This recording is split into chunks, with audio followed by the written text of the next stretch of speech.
Shalom y bendiciones a cada uno de los que se conectan. Como cada semana estamos contentos, estamos estudiando las leyes relativas a los mandamientos y nos hemos dado la tarea de escudriñar un poquito lo que es el Mishneh Torah de Rambam, este libro de aquí, Mishneh Torah. Ya hemos completado los primeros dos libros y la primera parte del libro 3. Estamos en la segunda parte del libro 3. Este es el libro 3b o la 3 segunda parte y estamos hablando del libro de los tiempos. Y en este libro de los tiempos, las primeras clases que hemos visto de este libro tienen que ver con las leyes de Yom Kippur, las leyes de los días de descanso en las fiestas, leyes de reposo en las festividades. Hoy vamos a hablar acerca de leyes del Hametz y la Matzah que tiene que ver con Pesach. También vamos a hablar de, no esta semana, pero más adelante vamos a hablar de leyes del Shofar, Sukkah y Lulav que tienen que ver con Yom Teruah y Sukkot. Leyes de Shekalim que tienen que ver con Pesach, también la redención del primogénito. Leyes de la santificación del mes, Rosh Hodesh. Pues vamos a ver también leyes de los ayunos y vamos a ver leyes de la Megilá y Hanukkah. Así es que este es el librito que estamos utilizando. Además de este libro, vamos a estar utilizando hoy la enciclopedia de los mandamientos. Esta sí la tengo en español, así es que le había presentado esos libros de ahí, los libros de los mandamientos, pero esta la pude conseguir en español. Usted ve, dice Enciclopedia del Tariag Misbot. Este es del mandamiento 1 al 24. ¿Y por qué del 1 al 24? Porque ya le voy a mostrar ahorita en los mandamientos. Solo pude encontrar 3 libros. Lamentablemente no sé por qué no las hicieron todas en español, pero hay del mandamiento 1 al 24, del mandamiento 39 al 71 y esta que es una edición especial de los mandamientos interpersonales. Así es que no están todos los mandamientos, pero sí están los que vamos a utilizar el día de hoy. Así es que vamos a hablar un poquito acerca de lo que es el Hametz, Matzah, y vamos a ver qué podemos aprender el día de hoy. Así es que dice aquí, leyes de Hametz y Matzah. Incluye 8 preceptos, 3 preceptos positivos y 5 preceptos negativos, que son, a saber, no comer hametz el día 14 del mes de Nisan, desde el mediodía en adelante, eliminar la levadura el día 14, no comer hametz durante los 7 días de Pesach, no ingerir ninguna mezcla que contenga hametz durante los 7 días, que no se vea hametz durante los 7 días, que no se halle hametz durante los 7 días, y comer matzah la noche de Pesach. Y el último, narrar sobre el éxodo de Egipto en aquella noche. La mayoría de estos mandamientos los vamos a encontrar si vamos al Tariag Misbot, los vamos a encontrar a partir del mandamiento número 9. Si nosotros vemos aquí el mandamiento 8, Éxodo 12:10, tiene que ver con el Corbán Pesaj, la ofrenda de Pesaj. Mandamiento 7 también tiene que ver con Pesaj. Mandamiento 6 tiene que ver con la carne del cordero de Pesaj. Mandamiento 5 tiene que ver con Pesach. Pero si nosotros vamos a partir del mandamiento 9, vamos a leer aquí, vamos a irnos dando cuenta de cómo todos estos mandamientos que les acabo de leer están aquí. Dice mandamiento 9, pero el primer día deberás limpiar tus hogares de levadura. Estamos obligados a quitar toda la levadura hametz de nuestras posesiones en el 14º día de Nisan, el 14 día de Nisan. Leyes, de acuerdo con la Torá, es suficiente anular cualquier hametz que permanezca en nuestra posesión y considerarlo tan sin valor como el polvo de la tierra. Los sabios, sin embargo, nos establecieron la obligación de buscar físicamente y eliminar todo hametz a la luz de la vela en la víspera del 14º día de Nisan. Después de la búsqueda, se hace una declaración oral, Kol Hamirá, mediante la cual todos renuncian a la propiedad de cualquier hametz que pueda haber permanecido en su poder sin descubrir. A la mañana siguiente, antes del final de la 5ª hora, Esto es importante porque dice a la quinta hora, todos los hametz descubiertos durante la búsqueda deben ser completamente destruidos. Es costumbre quemar el hametz, sin embargo, uno puede destruirlo desmoronándolo o esparciéndolo a los vientos. Inmediatamente después de la quema del hametz, se recita una declaración final de repudio, solo que con una redacción ligeramente diferente a la primera declaración de la noche anterior. ¿Cuál es la perspectiva de esto? Los sabios instituyeron la costumbre de vender el hametz a un no judío durante la duración del Pesaj. De esa manera, un judío que tenga grandes cantidades de hametz puede evitar halágicamente una pérdida financiera al transferir temporalmente la propiedad a un no judío durante Pesaj. Aquí están las referencias para de dónde viene todo esto. Después el mandamiento 10, por la tarde comerás pan sin levadura. Es una misbah comer pan sin levadura, matzah, en la noche del 15 de Nisan. Se nos ordena comer matzah en la víspera del 15 de Nisan, ya sea que se haya ofrecido o no Corbán Pesaj. El comer matzah es obligatorio en la primera noche de Pesaj, en la diáspora las 2 primeras noches y opcional para el resto de Pesaj.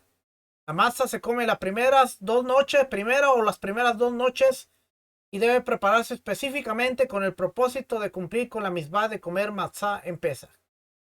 Los matzot pueden elaborarse únicamente a partir de los 5 granos siguientes: trigo, cebada, avena, centeno y espelta.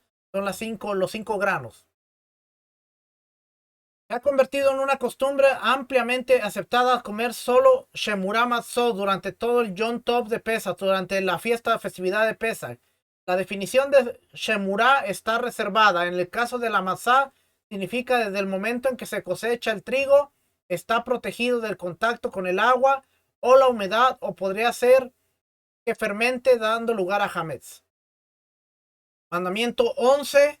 Durante 7 días no se hallará levadura en sus casas. No se debe encontrar hametz en nuestra posesión durante los 8 días en la diáspora de Pesaj. Después de Pesaj se debe tener mucho cuidado de no comprar ningún verdadero hametz, galletas, fideos, etc. En una tienda propiedad de un judío que puede no haber vendido su hametz correctamente, porque los sabios promulgaron una prohibición permanente sobre el hametz que permaneció en posesión de un judío durante Pesaj. Uno debe esperar 30 días hasta que pueda estar seguro de que las acciones que el dueño tenía sobre Pesaj han sido vendidas y reemplazadas. No se puede comer, no se puede. Quiere decir que si de repente uno terminó Pesaj y uno va a la tienda, no puede comprar. Uno debe tener cuidado de lo que compra durante la temporada de Pesaj, porque aunque uno limpió su casa, no puedes comprar en ese tiempo de Pascua, de Pesaj, panes sin levadura, cualquier levadura. Y vamos a ver ahorita, un poquito más por acá.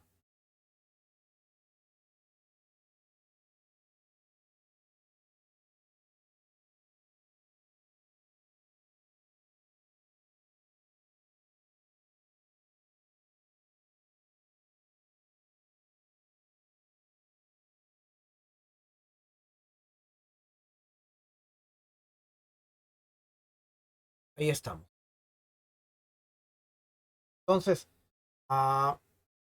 seguimos leyendo. Mandamiento 12. No comerás nada leudado. Está prohibido comer cualquier cosa que contenga hametz, incluso si no es pan. Esto es interesante porque dice aquí, incluso si no es pan. Por ejemplo, vinagre, cerveza, etc. Se incurre en la pena de muerte, caretz, solo si se comía hametz sin mezclar. Si uno come una mezcla que contiene hametz, recibe latigazos cuando hay un Sanedrín. ¿Okay? Y aquí se acabaron los mandamientos. Entonces vamos a seguir leyendo aquí. Todo el que come hametz, producto de harina leudada o fermentada, eso es lo que es un hametz. Es un producto de harina que ha sido leudado o fermentado, lo equivalente al volumen de una aceituna durante Pesaj, que es decir, desde el comienzo de la noche del día 15 hasta el final del día 21 de Nisan. Si fuera a propósito, es merecedor de caret. La pena de caret es un castigo del cielo ¿Cómo sufrir el cercenamiento del alma? Como dice, todo el que comiese Hametz, su alma será cercenada. Éxodo 12:15. Vamos a ver qué dice Éxodo 12:15. Pero qué bonito es cuando la computadora quiere trabajar bien. Éxodo 12:15. Nos dice aquí, creo que hablé muy rápido. Dice Éxodo 12:15, 7 días comeréis panes sin levadura, y así el primer día haréis que no haya levadura en vuestras casas, porque cualquiera que comiere leudado desde el primer día hasta el séptimo será cortado de Israel. Eso es lo que significa caréis, porque muchas veces las personas dicen, no, eso fue algo rabínico, pero claramente vemos que la Biblia, cuando se transgrede un mandamiento, dice, será cortado de Israel. Eso quiere decir que los sabios dieron el entendimiento de que ese será cortado. Podía significar que no tenía entrada en el mundo venidero o dejaba de ser parte del pueblo de Israel, porque dice será cortado. A ver si aquí me da la definición. Si nosotros vamos aquí y vemos, dice aquí, será cortado. Ser separado, ser cortado, separado de alguien o algo, separado de algo de alguien o algo, social o relacionalmente concebido como ser cortado de alguien. ¿Ve? Esa es la definición de cortado. Vamos a ponerle estudiado, estudiar, cortado, y ahí nos ah, está dando todas las, cortar la mental, temporalmente transitorio, cortar, amputar, cortar, podar, eliminar. ¿Ve? No, está en el ámbito de podar, cuando alguien está podando algo, ser corto de vista, quitar, trasquilar. Eso es lo que significa ser terminado, ser separado. Eso es lo que significa la palabra dividir, debilitar, cortar, talar. Todo lo que significa. Entonces de ahí viene el que dice será cortado de su pueblo. ¿Okay? La pena de caret. Si fuere sin querer, debe presentar una ofrenda fija, un hatat, por la falta. No hay diferencia si uno come hametz sólido o si lo transforma en líquido y lo bebe. Está prohibido beneficiarse de hametz en pesa, como expone, y no se comerá hametz. Éxodo 13:3. Es decir, que no hay permiso de consumirlo, dentro de lo cual se incluye la prohibición de darle cualquier uso. Y el que deja hametz bajo su dominio durante Pesach, aunque no lo coma, transgrede dos prohibiciones, como expone: no se debe ver levadura en ninguna de tus propiedades, y no podrá haber levadura en sus casas. Éxodo 12:19. La prohibición del hametz y la prohibición de la levadura que ocasiona el hametz es la misma. Pero el hametz y la levadura es lo mismo. Dice, un individuo es penado con azotes. Azotes es un castigo bíblico por transgredir las prohibiciones. No se debe ver hametz en sus propiedades. Y se le aplica la pena de azotes por rebeldía. Una cosa es la pena de azotes y otra cosa es la pena de azotes por rebeldía. ¿Y cuál es la diferencia? La diferencia es que azotes por rebeldía nos dice aquí que es un castigo impuesto por los sabios. Es más leve que la pena de azotes impuestos por la Torá. Lo quiere decir que ahora tenemos que darnos cuenta de que nos está hablando realmente cuando vemos azotes. ¿Qué tipo de azotes estamos viendo? Porque el azote, pena de azotes, es impuesto por la Torá. La Torá imponía pena de azotes. Cuando el Sanedrín estaba en pie, si alguien había transgredido un mandamiento por voluntad propia, tenía que ser azotado. De ahí que Yeshua recibe azotes, de ahí que Pablo recibe azotes, de ahí que vemos que el castigo no eran los fariseos, no eran los saduceos, sino era parte del sistema judicial de la Torá, impuesto por la Torá. Ahora estaba el castigo de azotes por rebeldía. Este tenía que ver con los sabios, el Sanedrín. Este era parte del cuerpo judicial que había impuesto esta pena. Así es que cuando hablamos de azotes, tenemos que ver qué tipo de azote. Un azote impuesto por haber transgredido un mandamiento. En el caso de Yeshua y en el caso de Pablo, claramente podemos deducir entonces que están recibiendo azotes por rebeldía impuestos por el Sanedrín, mas no azotes por la Torá, porque ellos no estaban quebrantando un mandamiento de la Torá. Es que cuando leemos que Yeshua fue azotado, ¿qué tipo de azote estaba haciendo? ¿Instituido por los sabios o instituido por la Torá? Porque aún la Torá instituía azotes. Y lo podemos ver a través de ver los mandamientos.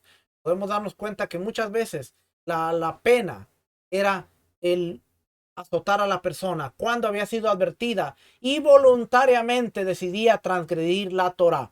Así es que imagínese, yo siempre me pongo a pensar, si hoy en día hubiera un Sanedrín activo y las personas voluntariamente están transgrediendo la Torá cuando dicen ser seguidores de la Torá, yo creo que en un día no se terminarían de azotar a las personas que están transgrediendo voluntariamente la Torá y recibiendo la imposición de la pena de la Torá, que es azotamiento.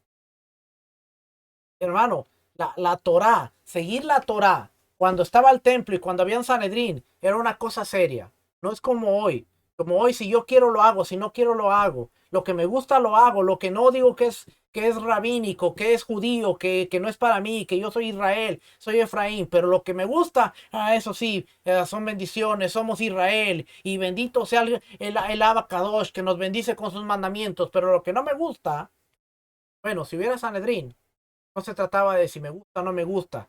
Si alguien vino y te advirtió que estabas transgrediendo voluntariamente la Torá y lo hacías, bueno, la pena por esa transgresión voluntaria era que te llevaran al Sanedrín, el Sanedrín revisaba tu caso, si te encontraba culpable, entonces te mandaba al azotamiento, que recibieras 39 latigazos, nada más 39. Acabados los 39, la próxima vez tú pensarías, ¿quiero transgredir la Torá o no quiero transgredir la Torá? Era serio. Hoy en día estamos como los tiempos de los jueces. Cuando usted lee el libro de los jueces, hay una expresión bien, bien hermosa que me gusta. Dice que en Israel no había rey y cada quien hacía como le daba la gana y según los designios de su corazón.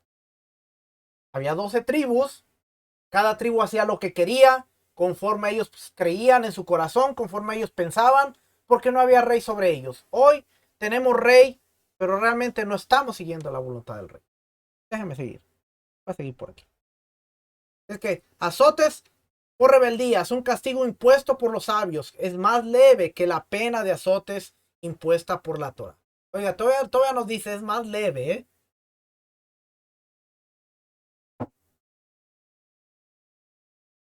7. Mezclas con hametz. Está prohibido por la Torá comer hametz durante Pesach, aunque sea una ínfima medida, como expone, no se deberá comer hametz. Éxodo 13:3. De todos modos, solo hay una pena de caret u obligación de presentar una ofrenda por una medida de hametz equivalente al volumen de una aceituna.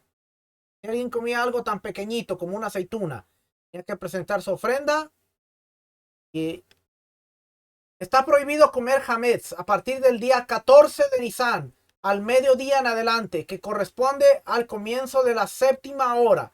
Esta hora es la que alude Ramban. Se refiere a las Shaot Semaniot, horas de duración variable, que no son horas de 60 minutos, sino para calcular su duración se hace el siguiente cálculo. Se divide por un lado el día en 12 partes iguales y por otro lado la noche en 12 partes iguales y cada una de esas partes se considera una hora.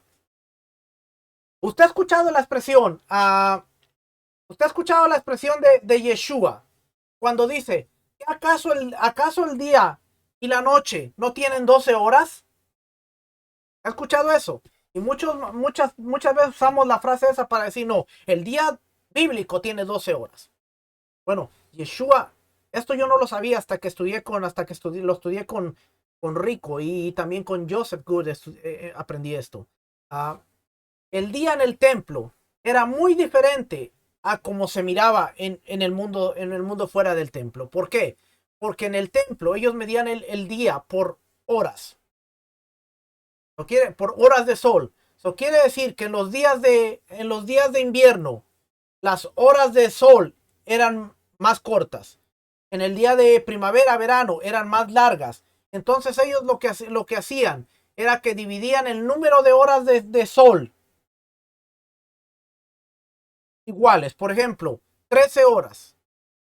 13 horas no era lo mismo que 12 horas de 12 horas o sí, 12 horas de 60 minutos, sino al hacer la división, las horas podían durar 55 minutos, 50 minutos o 65 minutos, dependiendo qué tan largo era el día. Y ese era el día bíblico dentro del templo. Una hora dentro del templo nunca iba a ser igual a como era fuera del templo, como lo veían las demás naciones. Una hora podía durar 55 minutos en el templo. Era el sistema que estamos viendo aquí, que dice, se lo pongo otra vez, dice, Ramban se refiere a las Shaot Semaniot, horas de duración variable. Ese era el sistema, horas de duración variable, que no son de 60 minutos, sino que para calcular su duración se hacía el siguiente cálculo. Se divide por un lado el día en 12 partes iguales y por otro lado la noche en 12 partes iguales. Y cada una de esas se considera una hora. Estas horas durante el día en verano tendrán una duración mayor que en invierno. No todo el que come hametz en ese momento es penado con azotes por la ley de la Torá. Como dice, no ingieras hametz con ello. Deuteronomio 16:3. Es decir, la ofrenda de Pesach. Así, infirieron los sabios de la tradición oral respecto a la explicación de este asunto. No debes comer hametz desde el momento adecuado para fanear la ofrenda de Pesach, es decir, la tarde, o sea, a partir del mediodía. Quiere decir que de acuerdo al versículo de Deuteronomio 16:3, cuando dice, no debes comer, no ingieras jamés con tu ofrenda, que después es que ellos dijeron, después del mediodía, no debes tener jamés. Quiere decir que el 14 de Nisan, después del mediodía, ya no se puede ingerir ningún producto leudado, nada que contenga levadura, jamés. De ahí es donde viene, del versículo de Deuteronomio 16:3, con las horas del templo, cómo se llevaban las horas del templo, cuándo se sacrificaba la ofrenda de Pesach, que normalmente se empezaban a sacrificar al mediodía. A todo esto tiene que, para poder entender esa parte. 9. Y los sabios prohibieron comer hametz desde el comienzo de la sexta hora, para que la gente no se aproxime a la prohibición de la Torá. Desde el comienzo de la sexta hora está prohibido comer y beneficiarse del hametz. La prohibición en la sexta hora es una disposición rabínica y el resto del día, desde la séptima hora en adelante, es por la ley de la Torá. ¿Qué quiere decir? Que la prohibición desde la hora sexta es algo rabínico, algo establecido por el Sanedrín, por los sabios de Israel. Pero desde la hora séptima es establecido por la Torá. Eso quiere decir que los sabios, para prevenir que la gente llegara corriendo a la hora séptima, ellos dijeron desde la hora sexta, como una protección para que la gente no llegara a la hora séptima y transgredieran el mandamiento. Eso era todo. Pero la hora sexta por el Sanedrín, por un, un decreto rabínico, la hora séptima es por la ley, por la Torah. Solo es una hora de diferencia.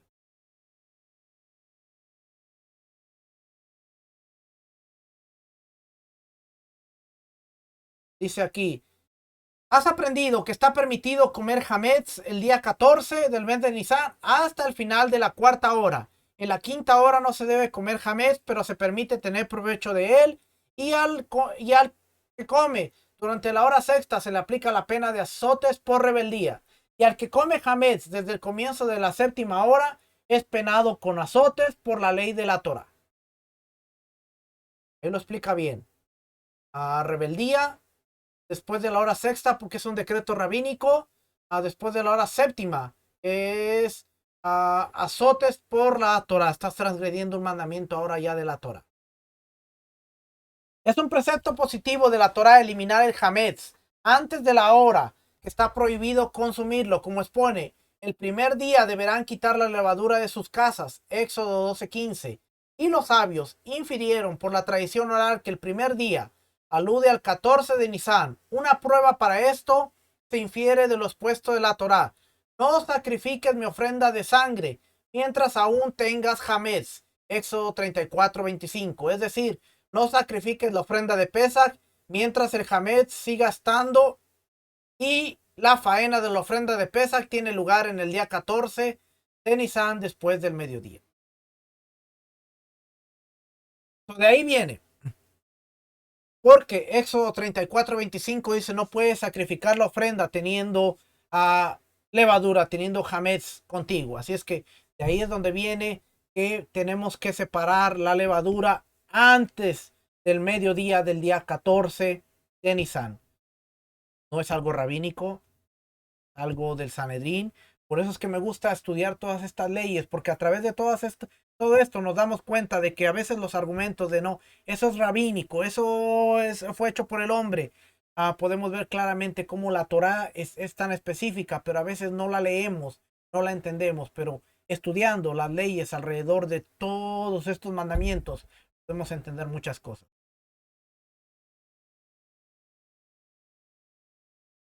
¿En qué consiste la eliminación del hametz mencionada en la Torá? Es anular el hametz en su corazón, considerarlo como polvo y resolver el corazón en el corazón que no tiene hametz bajo su dominio en absoluto, y que todo el hametz que tiene en su poder es como polvo y como algo que no tiene ninguna utilidad.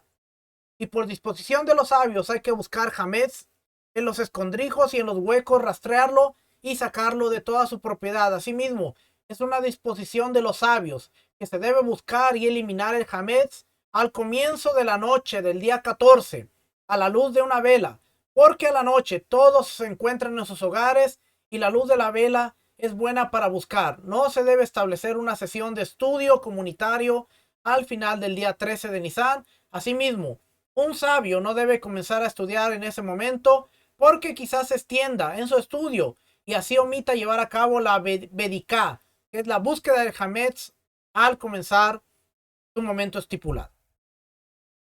Este librito de aquí, con los libros, este librito de aquí, la Enciclopedia de los Mandamientos, tiene algo bien interesante aquí. Y nos dice, lo que me gusta de este mandamiento es, por ejemplo, aquí. ¿Lo ve? Un poquito más para adelante. Situaciones en la halajá. Ahí está, mire. Situaciones en la halajá. Entonces nos dice aquí, pregunta, ¿cuál es el origen de la costumbre de esconder 10 pedazos de pan en la casa antes de buscar el hametz? Respuesta, antes de la búsqueda del hametz, que se realiza la noche anterior a Pesach, se pronuncia la bendición respecto a la destrucción del hametz. Por lo tanto, si una persona no encuentra hametz en su propiedad, habrá pronunciado esta bendición en vano. Para resolver este problema, se instituyó la costumbre de esconder intencionalmente pedazos de hametz en la casa para que la búsqueda y la bendición no sean vano. Algunas autoridades halágicas han sugerido que el objetivo de esta costumbre es asegurarse de que la persona no olvide nulificar su hametz. Si la persona busca hametz y no encuentra, no podrá quemarlo a la mañana siguiente. Y puesto que la anulación del hametz se lleva a cabo durante su quema en la mañana siguiente, el que no tenga hametz para quemar podría olvidar hacer esta declaración. Por ello, el esconder 10 pedazos de pan y encontrarlas durante su búsqueda, la persona tendrá hametz para quemar al otro día y no olvidará nulificarlo. Otra posible razón de la costumbre de esconder pequeños pedazos de pan en la casa es que si no lo hace y su búsqueda es infructuosa, la persona quizás se agote rápidamente y no realice una búsqueda eficiente. Colocar hametz en varias partes de la casa tiene como propósito crear un incentivo a la persona de que busque adecuadamente cualquier hametz que ignora poseer. Algunas autoridades rabínicas opinan que el número 10 posee un significado de complemento, un místico. Otros dicen que ese número se corresponde con los 10 hijos de Hamán, cuyo decreto de exterminación de los judíos del reino de Ahasveros fue promulgado el 13 de Nisan, un día antes de Pesach. Otros opinan que alude a las 10 plagas que cayeron sobre los Misrim, los egipcios, antes de el éxodo. Pero en su cumplimiento mesiánico también pudiéramos darle el entendimiento de que esas 10 pedacitos de pan que se esconden están representando a las 10 tribus que a través de la luz del Mesías están siendo buscados, están siendo encontrados para eliminar todo pecado que conlleva con ellos. Así es que dentro de este establecimiento podemos darle un entendimiento aún mesiánico, que Yeshua dijo: yo soy la luz. La luz representaba una llama de una candela, de una lámpara, que a través de esa luz Yeshua vino a buscar y a salvar lo que se había perdido. Así es que es interesante cómo se ve que los 10 pedacitos representan algo, pero ahora nosotros podemos entender, bueno, también representan las 10 tribus dispersadas, repartidas por todo lugar, que Yeshua vino y buscó para quitar todo pecado de ellas. Así que este libro no se lo voy a leer porque muchísima información en todo esto, y de verdad que el libro es una bendición, pero vamos a seguir leyendo por acá. Voy a terminar. Y es que de ahí vienen los 10 pedacitos, porque, mira, ¿de dónde sale? Bueno, hay un entendimiento aún mesiánico a través de lo que se hace ahí. Esto es la búsqueda, y aquí nos da muchas especificaciones de cómo va la búsqueda, hasta algo bien minucioso. Estamos hablando de casas muy antiguas. Hasta habla de las ratas, cuando las ratas se llevan las migajas y qué había que hacer en esos casos. Pero me voy a brincar hasta qué hacer al finalizar la búsqueda. Si el día 14 coincide con Shabbat, se hace la búsqueda del Hametz en la noche de la víspera de Shabbat, o sea, jueves a la noche, que es la noche del día 13 de Nisan, y se deja Hametz en un lugar oculto para comer hasta la cuarta hora del día de Shabbat, y todo lo demás se lo elimina antes de Shabbat. Y si queda Hametz en Shabbat después de la cuarta hora, se debe anular, taparlo con un recipiente hasta la finalización del primer día del festival y luego eliminarlo. O sea, no se puede quemar, sino que si cayó en Shabbat y usted quedó con levadura, se guarda, se tapa en un recipiente, y hasta que termine el primer día de panes sin levadura, que es un Shabbat especial, entonces se elimina hasta después del primer día.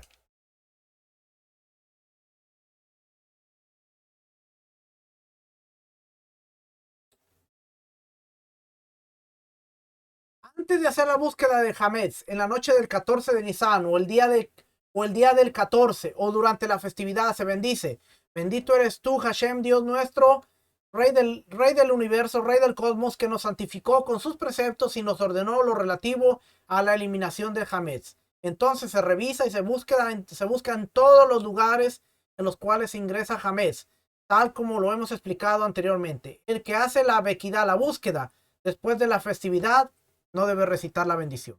Pero acuérdese que el mandamiento es que antes de la festividad ya no debe haber levadura. Cuando se termina de llevar a cabo la bequidá, la búsqueda, si se hace la noche del 14 o durante el día del 14 antes de la hora sexta, se debe anular todo el hametz que queda en la posesión de la persona y que no se ve, y decir: todo el hametz que está en mi posesión, que no he visto y no sé sobre él, está anulado y se considera como el polvo. Pero si se hace la búsqueda desde el comienzo de la sexta hora en adelante, no puede anularlo porque está bajo su dominio, ya que está prohibido obtener provecho.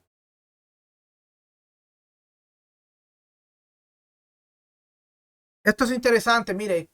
A casos especiales: quien salió de su casa antes de la hora de la eliminación del hametz para cumplir un precepto o para participar de una comida en honor a un precepto, como ser una comida festiva por un compromiso, esponsales, una boda, y recuerda que tiene hametz en su casa, y tiene la posibilidad de volver a eliminarlo y regresar al precepto, debe hacerlo. Y si no, que lo anule en su corazón en el lugar donde se encuentra cumpliendo el precepto. Si la razón por la cual salió de su casa antes de la hora de la eliminación del Hametz es para salvar a una persona de las manos de bandoleros, del río que está desbordándose, inundando a una población, de un incendio o de un derrumbe, debe anular en su corazón el Hametz de su casa desde donde está. Y con ello es suficiente. Si salió de su casa por una necesidad personal y se acordó que tiene Hametz en su casa, debe regresar inmediatamente. ¿Lo que nos está diciendo aquí? Si saliste a cumplir un mandamiento y te acuerdas que tienes Hametz, puedes anularlo en tu corazón, después regresar y eliminarlo. Pero si saliste por algo personal, debes regresar y eliminarlo. Es algo que la Torah nos enseña y algo interesante.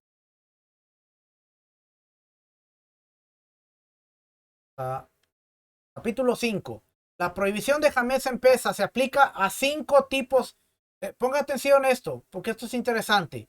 La prohibición del Hametz en Pesach se aplica a 5 tipos de cereales solamente, que son 2 tipos de trigos, el trigo y la espelta, y 3 tipos de cebada, avena y centeno. Pero las legumbres, tales como el arroz, mijo, habas, lentejas, etcétera, no se consideran hametz. Más bien, incluso si se amasa harina de arroz o similar con agua hirviendo y lo cubre con una tela hasta que se hincha como una masa que fermenta, está permitido su consumo, porque esto no se considera fermentación, sino pudrición, por lo cual no se trata de un proceso de fermentación prohibido en Pesach por hametz.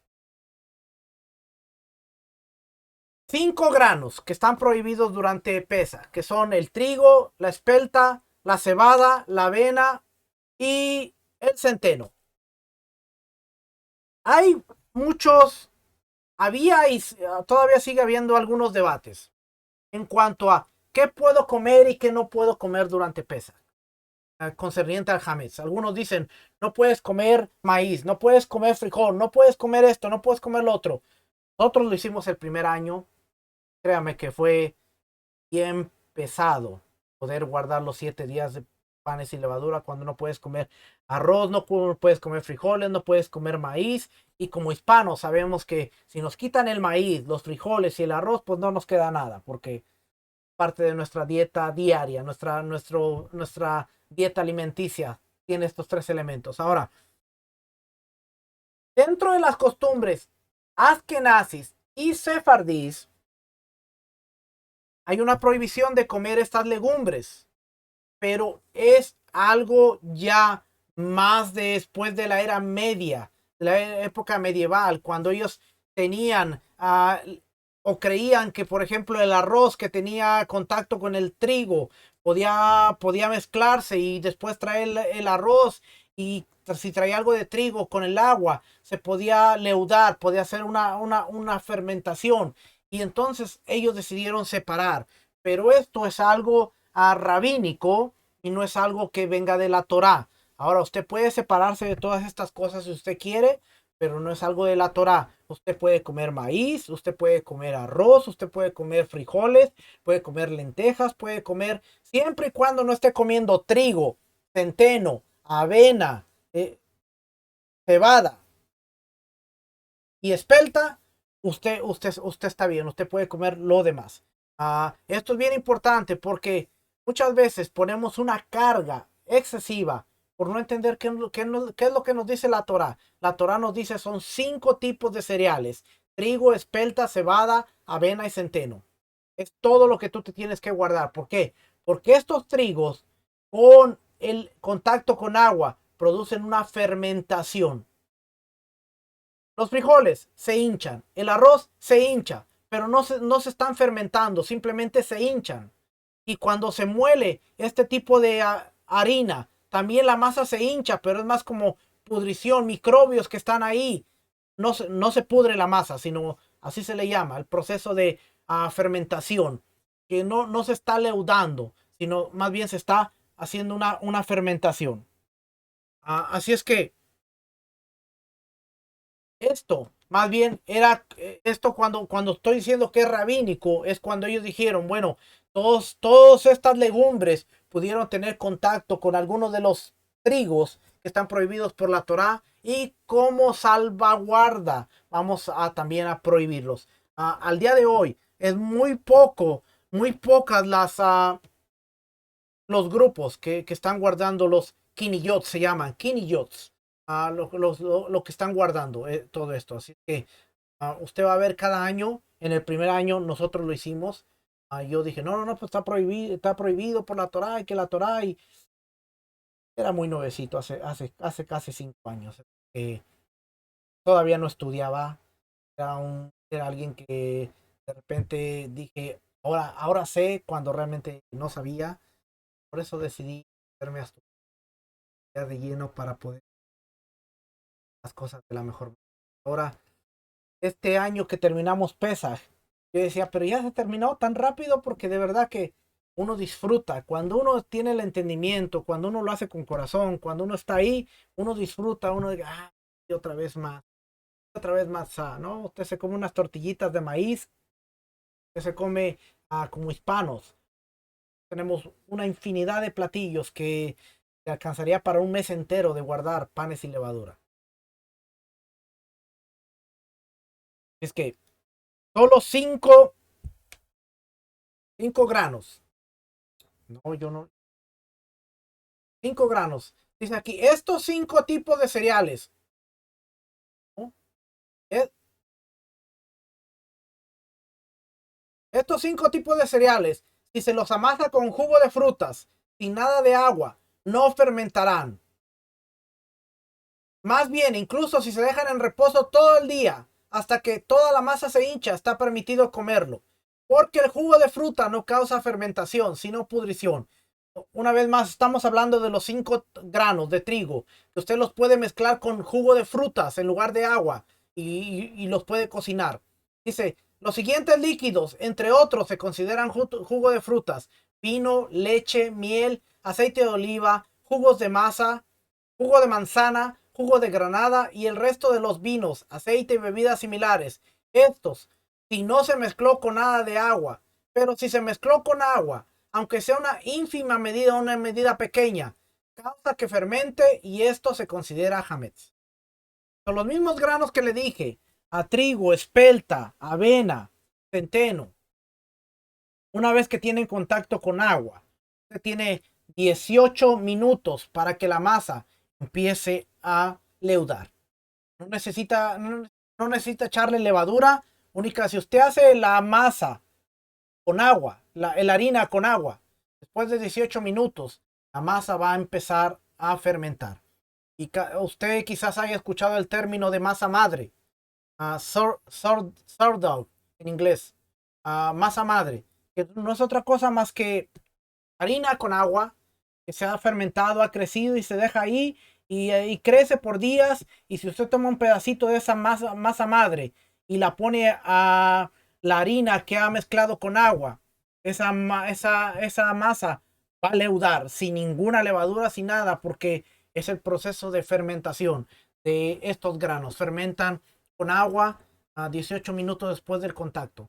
Pero dice aquí, si usted los mezcla con jugo, no se fermenta, sino que se pudre. No hay fermentación.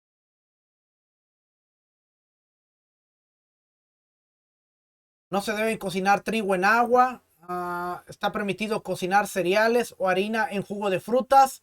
Siempre que no sea agua, usted lo puede cocinar. Asimismo, una masa que fue amasada con jugo de frutas, si se cocina con jugo de frutas o se tuesta en un sartén con aceite, está permitido debido a que el jugo de frutas no causa fermentación.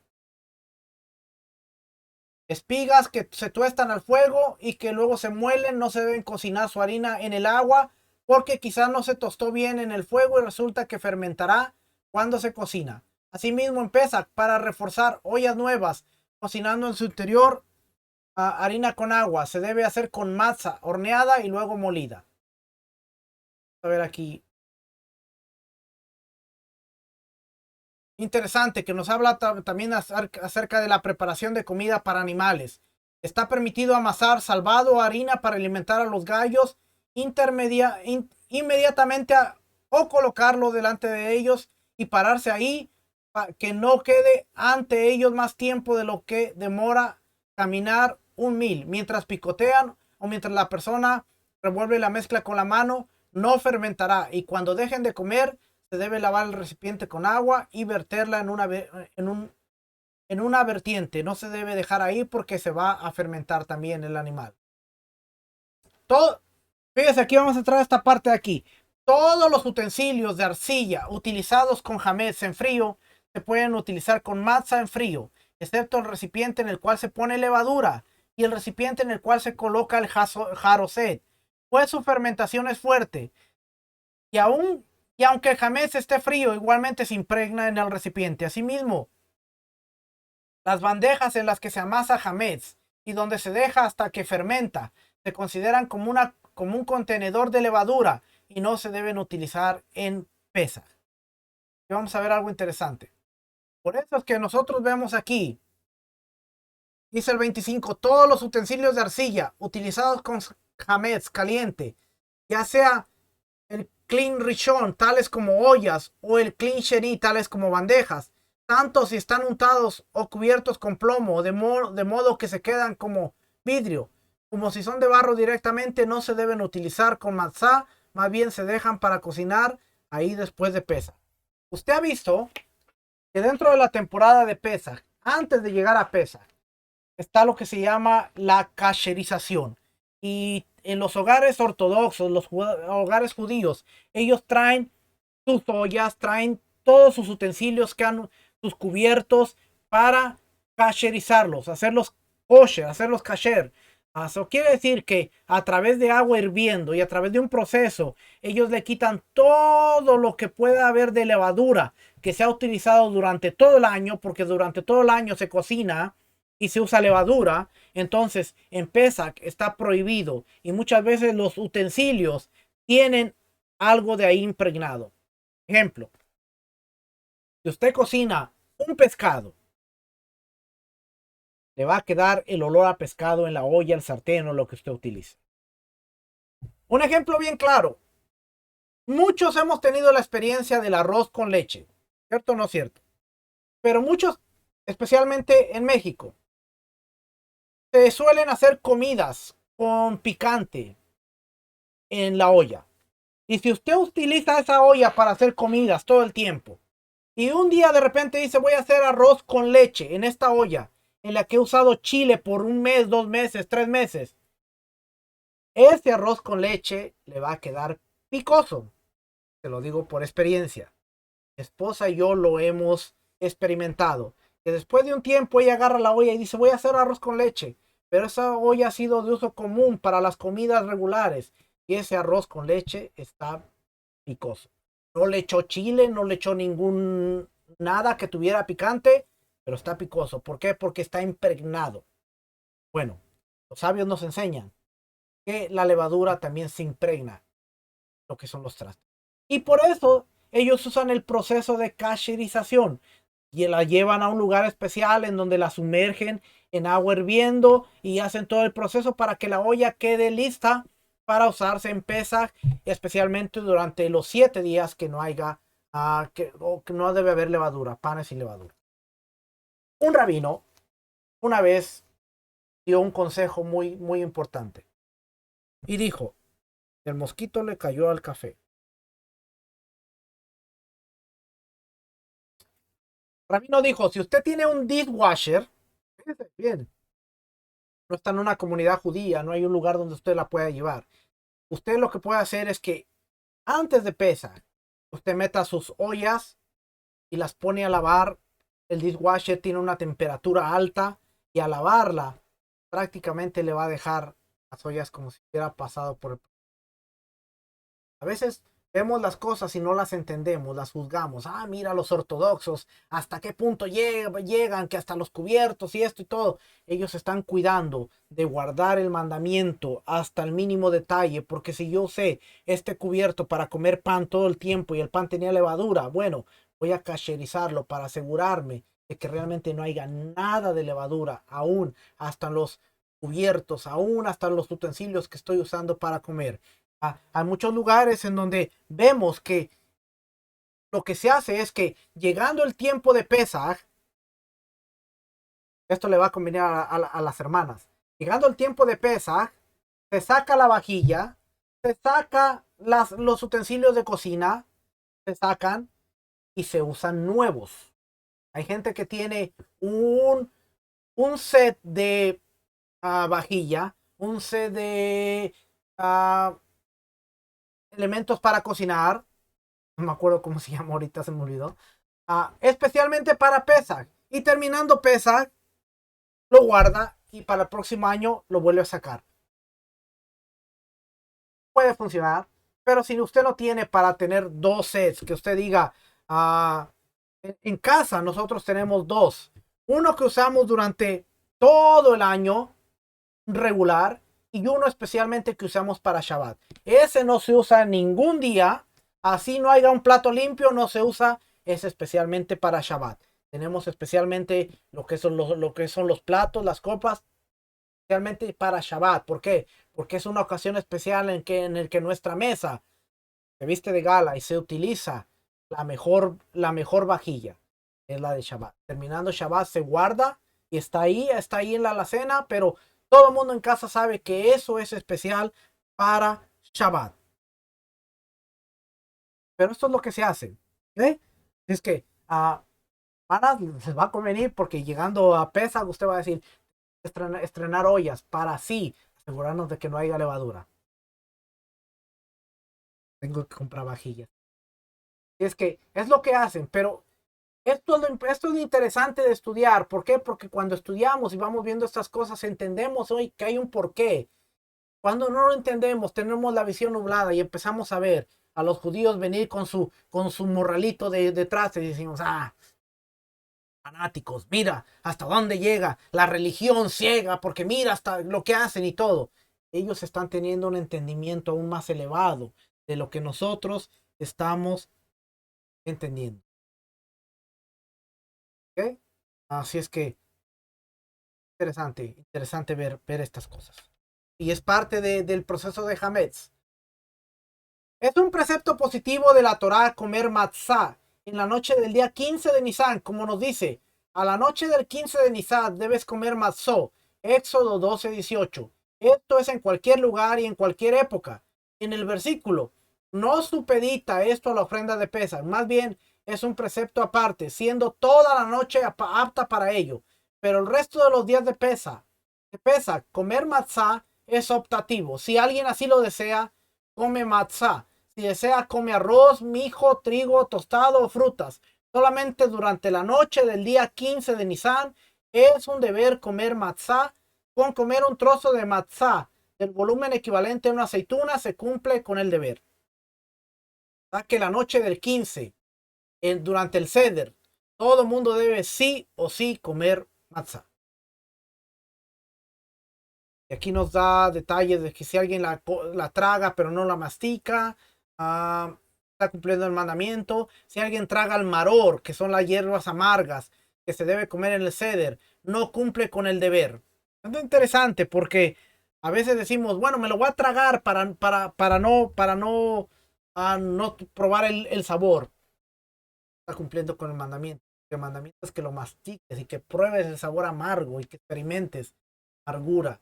Eso nos va a transportar a la época del Éxodo, nuestros antepasados. No haga trampa, no se lo trague, no lo envuelva en la lechuga y diga, me lo como sin masticarlo. Eso es trampa. Si alguien come matzah sin la intención de cumplir el precepto, no cumple el mandamiento. ¿Qué más tenemos por aquí? Los sabios prohibieron comer matzah en la víspera de Pesach para que haya una distinción a su consumo por la noche. Al que come matzah en la víspera de Pesach, esto es el día 14, se le aplica la pena de azotes por rebeldía, incluso hasta que fallezca. Oiga, entonces, si ello es lo que determinan los sabios. Asimismo, está prohibido comer en la víspera de Pesach un poco antes del horario de Minjá, aproximadamente 2 horas y 2 horas y media antes de la Shekiah, la puesta del sol, para abordar el consumo de matzá con apetito. Pero se puede comer algo de frutas o verduras sin llenar su estómago con ellas. Y los sabios anteriores se hacían pasar hambre en la víspera de Pesach para comer matzá con apetito y para que los preceptos les sean queridos. Pero en la víspera de Shabbat y las otras festividades no se permite comer hasta la noche. De todos modos, en honor a la festividad, a las festividades es bueno no hacer. Quiere decir que tenemos que llegar al Seder con hambre.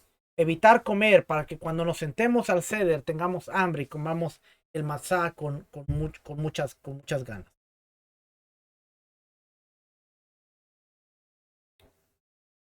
Y por último, aquí vamos a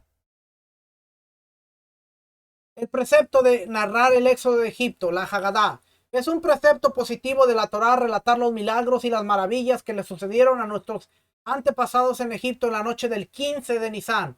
Como expone, recuerda este día cuando saliste de Egipto, Éxodo 13:3. También nos dice, recuerda el Shabbat, Éxodo 28. Y en Shabbat, el precepto consiste en recordarlo verbalmente y se hace el Kiddush. ¿Y de dónde se deriva que la narración del éxodo de Egipto, la Haggadah, debe tener lugar en la noche del 15 de Nisan?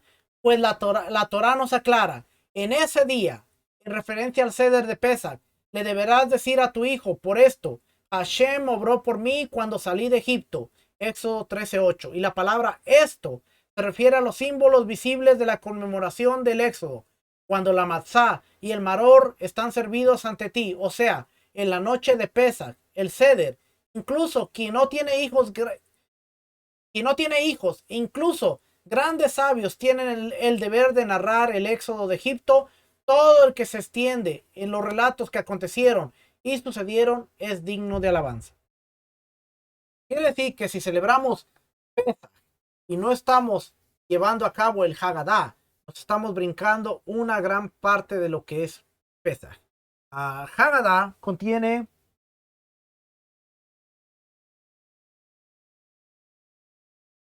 15 pasos.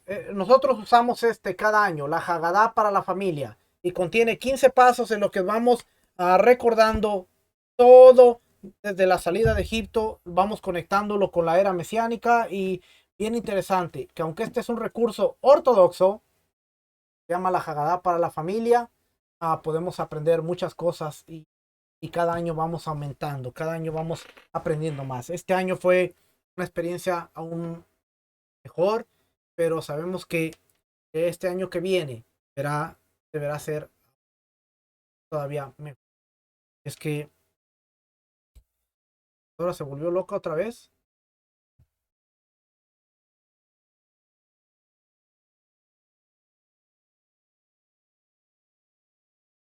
Entonces dice, es un precepto exponer la narración de Egipto a los hijos, aunque no pregunten, como expone, y le deberás narrar a tu hijo. Éxodo 13:8. El padre le enseña a su hijo de acuerdo a su capacidad. ¿Cómo es ello? Si el hijo es pequeño o necio, le dirá, hijo mío, todos éramos esclavos en Egipto, como esta esclava o este esclavo. Y en esta noche Hashem nos rescató y salimos en libertad. Y si el hijo es grande y sabio, le hará saber qué nos sucedió en Egipto y los milagros que nos sucedieron por intermedio de Moshe Rabbeinu, nuestro maestro, de acuerdo a la conciencia del hijo. Se debe comenzar a relatar el desprecio y concluir con alabanza. ¿Qué significa esto? Se comienza narrando que al principio nuestros antepasados, en los días de Teraj, el padre de Abraham, y anteriormente negaban la existencia de Hashem, erraban tras vanidad e iban tras idolatría, y se concluye con una religión verdadera, a la cual Hashem nos ha acercado, nos separó de los errantes y nos acercó a su unicidad. Asimismo se comienza exponiendo que éramos esclavos del faraón en Egipto y todo el mal que nos propinó, y se finaliza narrando los milagros y las maravillas que fueron realizadas por Hashem para nosotros y respecto a nuestra libertad. Esto significa analizar desde Aramí, Obed, Abí, un arameo, Labán, intentó destruir a mi padre, hasta terminar toda la sección y llegar a Deuteronomio 26, versículos 5-9.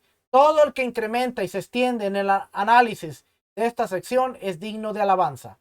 Todo el que no dice en la noche del 15 de Nisan, es decir, la noche en que se celebra el Seder de Pesach, estas tres cosas, no cumple con su obligación de la narración del Éxodo. Son las siguientes: 1. La ofrenda del cordero de Pesach. 2. Matzá, pan sin levadura. Y 3. Merorim, que son las hierbas amargas. Pesach es a causa de que Hashem pasó por alto, en hebreo, Pasaj, las casas de nuestros ancestros de Egipto cuando mató a los primogénitos. Como dice, les responderán, es la ofrenda de Pesach para Hashem. Éxodo 12:27. Maror es a causa de los egipcios que amargaron la vida de nuestros ancestros en Egipto. Matzah es a causa que fueron salvados. Todas estas cosas mencionadas en este capítulo son las que se denomina la Haggadah. En cada generación, toda persona debe mostrarse como si ella misma hubiese salido ahora de la esclavitud de Egipto, como nos dice. Y a nosotros nos sacó de ahí. Deuteronomio 6:23. Y respecto de esto, ordena Hashem en la Torá. Recuerda que fuiste esclavo. Deuteronomio 5:15. Es decir, como si fuera que tú mismo fuiste esclavo y saliste en libertad y fuiste redimido.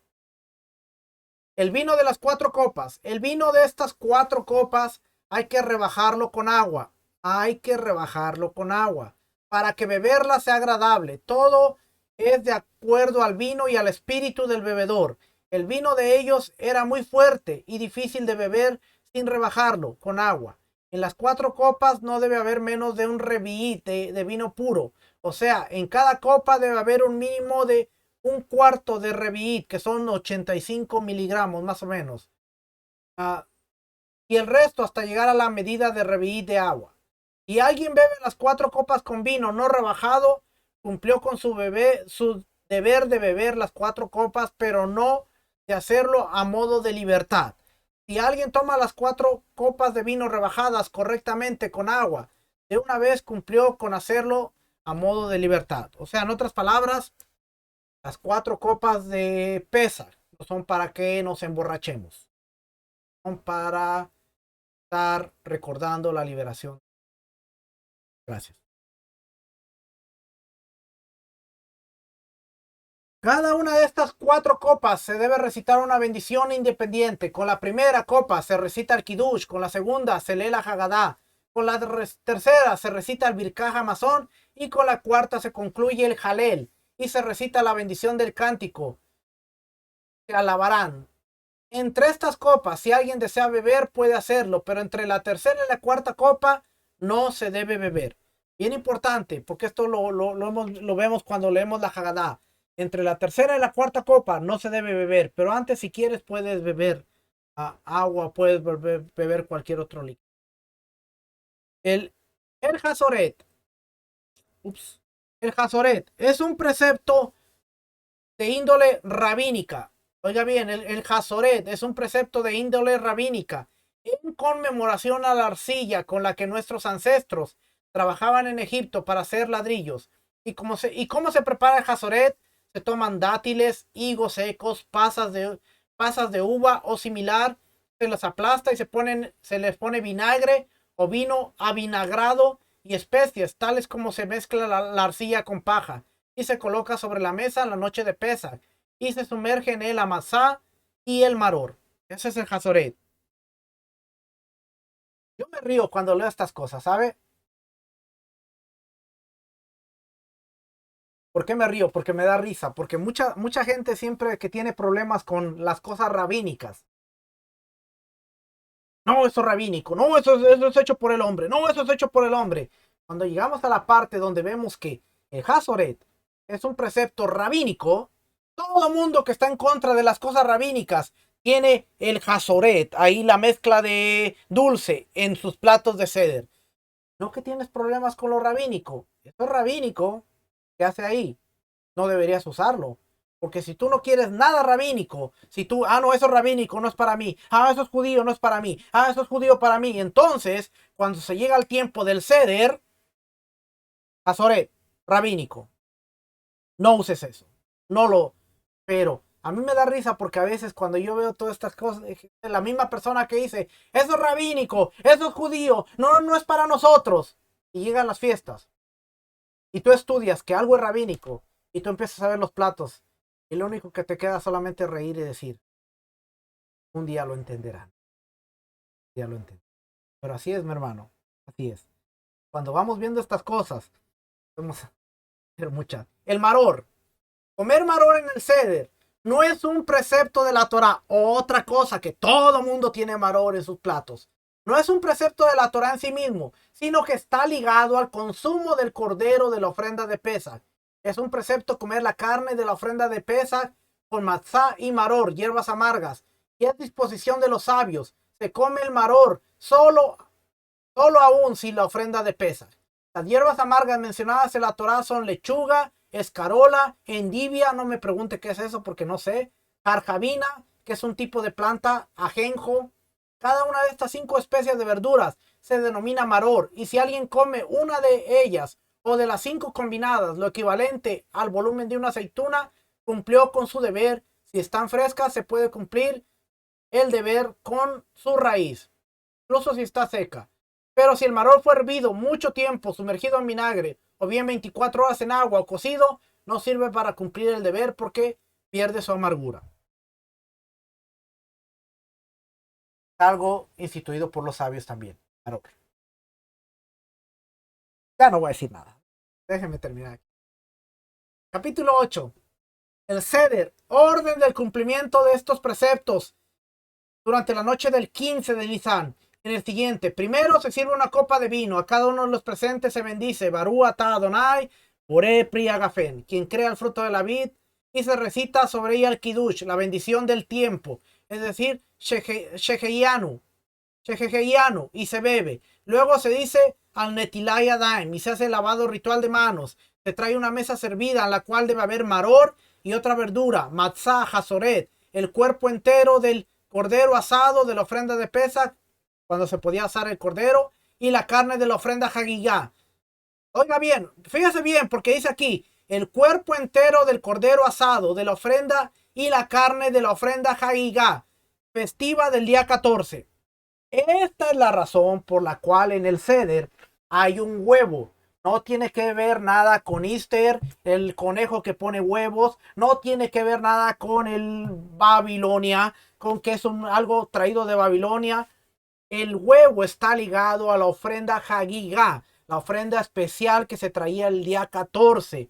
Cuando las personas venían al templo de Jerusalén, no se podían presentar al templo con las manos vacías. Tenían que traer una ofrenda y esa ofrenda se le llamaba Hagiga. Así es que en las casas donde se comía el Corbán Pesach, la ofrenda de Pesach, estaba el cordero entero y estaba la ofrenda Hagiga. Hoy en nuestros platos de Seder está el hueso del cordero y está un huevo asado, huevo hervido.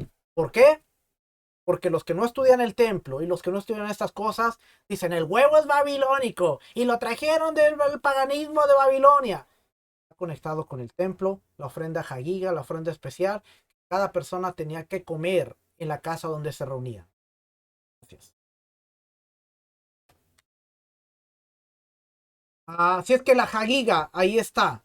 Ah, en la actualidad, que no hay ofrendas, se sirve sobre la mesa 2 tipos de carne, uno en conmemoración a la ofrenda de Pesach, el ceroat, cogote de pollo asado o el hueso, y el otro en conmemoración a la ofrenda Hagiga. Si bien esto es una opinión en el Talmud Pesajim, en la práctica hoy se acostumbra a colocar un huevo en conmemoración de la ofrenda Hagiga. Aquí está, ¿ve? Si la gente leyera estas cosas, llegaría al entendimiento de, ok, ya sé lo que es. Carpaz. Se comienza el paso recitando la bendición. Boré Peri Adamá, quien crea el fruto de la tierra, se toma una verdura. Estos pasos del ceder, solamente para que usted vea. En otras noches comemos diferentes verduras, pero en esta noche solo hierbas amargas. En otras noches comemos sentados o recostados, pero en esta noche todos comemos recostados. Todo esto es lo que se hace en la Hagiga. Continuación de la Hagadá. Se come el maror con la matzá. Esos son los pasos. Lavado de manos. El korek, que es el sándwich. Se hace un sándwich con matzá, maror y hazoret. Y se bendice. Entonces se ponen las 3 cosas juntas. La matzá, las hierbas amargas, el maror y lo dulce, hazoret. Una masa arriba, un sándwich y así se lo come. Para que usted disfrute la amargura con la dulzura. Después, Corban Hagigá, la ofrenda festiva. se come, se hace la bendición sobre la ofrenda festiva, Corbán, Masá, Korech, la cena que es parte del ceder, se lavan las manos, la tercera copa, vienen las bendiciones, el jalel, dice, en caso de dormirse durante el ceder, el que se durmió durante la cena del ceder y se despertó, no debe volver a comer el cordero de la ofrenda o bien matzá, porque el sueño implica una interrupción de la comida, por lo cual, si volviera a comer, se considera como si come en dos lugares diferentes y está prohibido, debe comerse en un mismo lugar.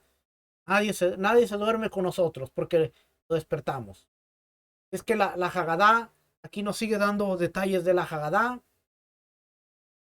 Los cuatro hijos, el sabio, el rebelde, el simple. Estoy brincando esta parte porque esta parte tiene que ser de Pesach, pero como estamos a leyes relativas a la levadura, todo esto tiene que ver con la Hagadá.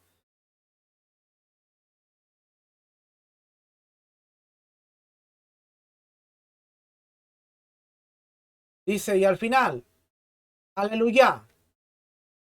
Por consiguiente, al final, por consiguiente es nuestro deber agradecerte, alabar, elogiar, enaltecer y bendecir y exaltar a quien hizo por nuestros padres y nosotros todos estos milagros. Nos sacó de la esclavitud a la libertad, de la tristeza a la alegría, del duelo a la festividad, de la oscuridad a la gran luz y de la servidumbre a la redención. Esto es el final. Mire cómo termina el Hagadá.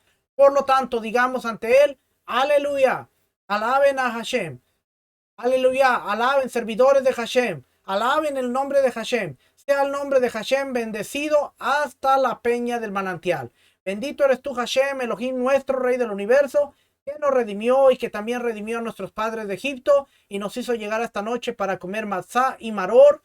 De igual modo, Hashem, Elohim nuestro y Elohim de nuestros padres, haznos llegar a otras festividades y festividades de peregrinación, Pesach, Shavuot y Sukkot, que vendrán a nosotros en paz, con regocijo, por la reconstrucción de Jerusalén, tu ciudad, y con alegría en tu servicio, en el Beit Hamidash. Ahí comeremos los sacrificios de la ofrenda de Pesach, cuya sangre será salpicada en las paredes de tu altar, para que sea aceptada, y te agradecemos con una nueva canción por nuestra redención y por el rescate de nuestras almas.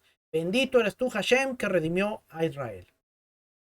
El orden de las bendiciones y la lectura de la Hagadá de la noche del primer día de festival de Pesach también deben seguirse en la segunda noche en la diáspora. Asimismo, la segunda noche se debe tomar las 4 copas y hacer el resto de las cosas que se hicieron en la primera noche.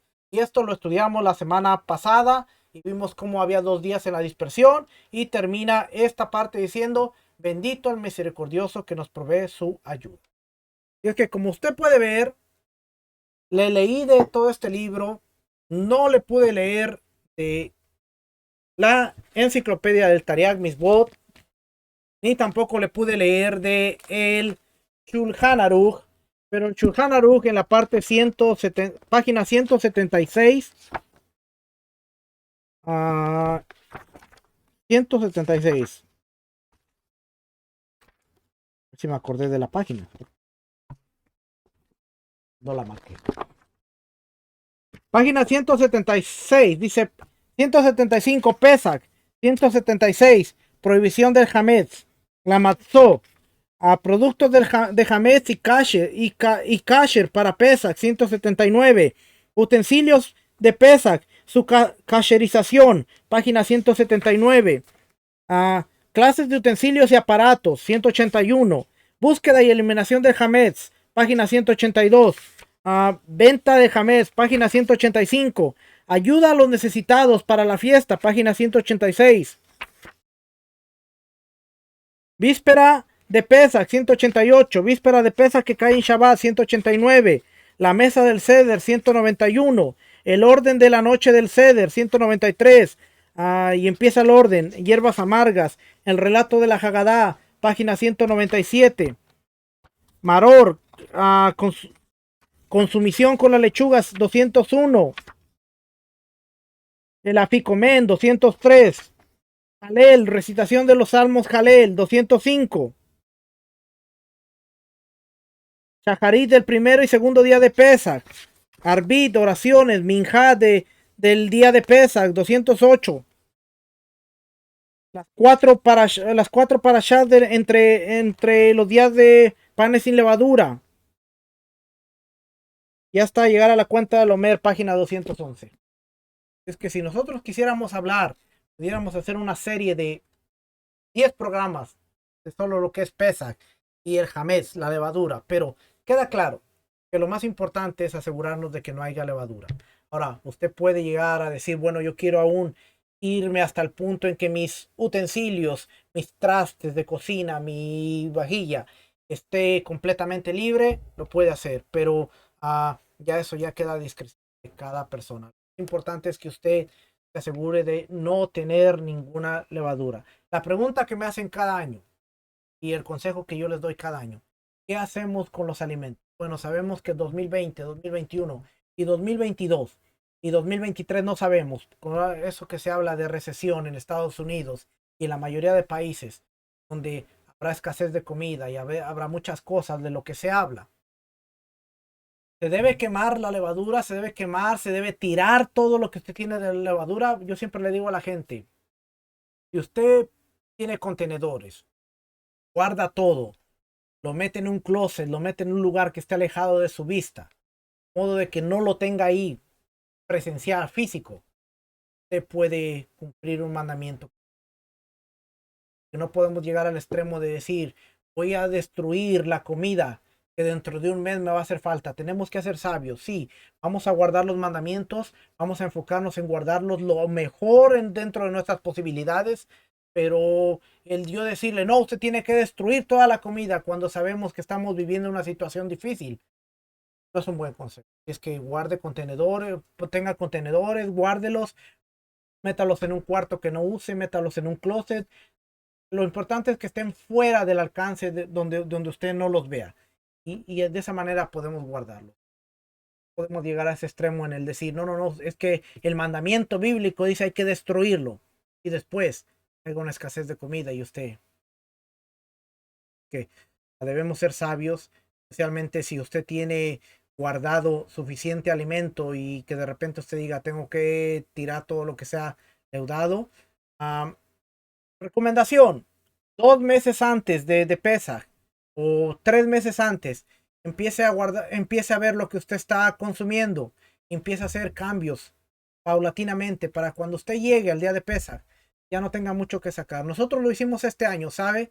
3 meses antes, a mi esposa empezó a decir, no vamos a comprar esto, no vamos a comprar esto, no vamos a comprar esto. Y cuando llegó el día de Pesaj, sacamos una cajita así chiquitita con lo que era levadura. Hasta yo me sorprendí y yo dije, wow, esto es todo este año, pero porque desde 3 meses antes empezamos a prepararnos poco a poco para cuando llegara Pesa, ya era muy poco lo que teníamos que sacar y buscar. Realmente la búsqueda de la casa se hizo fácil porque no había mucho. Eso es lo más importante en cuanto a las leyes relativas al Hametz durante Pesach. A la próxima semana vamos a hablar del shofar, la azúcar y el lulab, que tiene que ver con las fiestas de otoño. Y espero que estos videos estén siendo de bendición, nos ayuden a entender un poquito, nos den libertad para poder disfrutar de las fiestas del Eterno y no sean una carga, no sean una opresión de decir, ya viene pesa, aquí no voy a poder comer y no voy a poder esto y que hagan una bendición. Es que familia, la próxima semana, este es su segmento Entendiendo la Ley, Entendiendo la Torah de Dios. Será hasta la próxima. Shalom, bendiciones.